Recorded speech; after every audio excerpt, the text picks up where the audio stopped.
অফিসে দাঁড়িয়ে আমাকেই এতগুলো উল্টোপাল্টা কথা তুমি শোনালে। তোমাকে এখানে আনাই আমার ভুল হয়েছে, সবচেয়ে বড় ভুল হয়েছে। এবার চুপচাপ এখান থেকে বেরিয়ে যাও, রাইট নাও।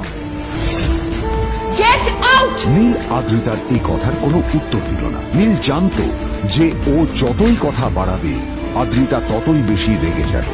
আদ্রিতা যেন তেন ভাবে নিজের রাগ চেপে ব্যাপারটা ওখানেই শেষ করার চেষ্টা করলো, কিন্তু ও তো জানতো না যে ব্যাপারটা তখন সবে শুরু হয়েছে।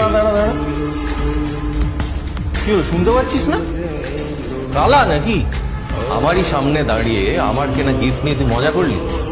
কত বড় সাহস রে তোর! নিজেকে তো বিক্রি করে দিলে ওরকম একটা ডায়মন্ড নেকলেস তুই কিনতে পারবি। তোর এই গরিবের পারফিউম, সস্তা শার্ট, পায়ে একটা ফাটা চপ্পল নিয়ে নিজেকে বড় হিরো মনে করছিস? তোর নিজের কত দাম সেটা তোর নিজের জানা উচিত। Zero, big zero. সারা খরচা মানে চল।